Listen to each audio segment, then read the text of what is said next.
కాదు కానీ మందేద్దామా? పెట్రోల్ కూడా పైసలు లేవన్నా. చెప్పుకుంటే ఇచ్చబోతాయి కానీ అందరు నాకు జాబ్ ఉంది అంటారు కానీ పక్కనోటి సాటిస్ఫాక్షన్ కోసం నేను జాబ్ చేస్తున్నట్టు ఉంది. ఈ పండుగలు ఒకటి పని కట్టుకొని అన్నీ ఒకటి నెలలు వచ్చినాయి. నాకు ఇంట్రెస్ట్ లేదన్నా, వదిలేసే. ఏమైందిరా? చిట్టిలా సామాన్ రాసిన వచ్చేటప్పుడు ఏది మర్చిపోకుండా తీసుకురా. సరే. అరే రాంగా బీపీ గోళీలు తెస్తావా? ఇంకా పేనీళ్ళదే కదరా పండుగ దగ్గరకు వచ్చింది. పేనీళ్ళు తినబుద్ధి అవుతుంది, దీపావళి కదా. పేనీళ్ళు తీసుకురా. మొన్ననే కదా నా దసరా పండుగ అయిపోయింది. బట్టలు ఈఎంఐలకు ఉన్న సేవింగ్స్ అన్నీ అయిపోయినాయి. ఈ మంత్ శాలరీ వచ్చినా ఈఎంఐలకే పోతాయి అన్న. ఇంట్లో సామాన్ ఏమొస్తాయి చెప్పు?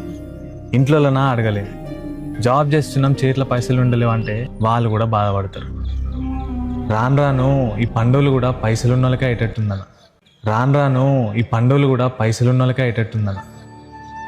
మధ్యతరగతి కుటుంబంలో ఇలాంటి కొడుకులు చాలా మంది ఉన్నారు. అలాంటి ఒక కొడుకుకి తన తండ్రి పండుగ విలువ, కుటుంబం బాధ్యత గురించి ఏ విధంగా చెప్పాడనేది ఈ వీడియో.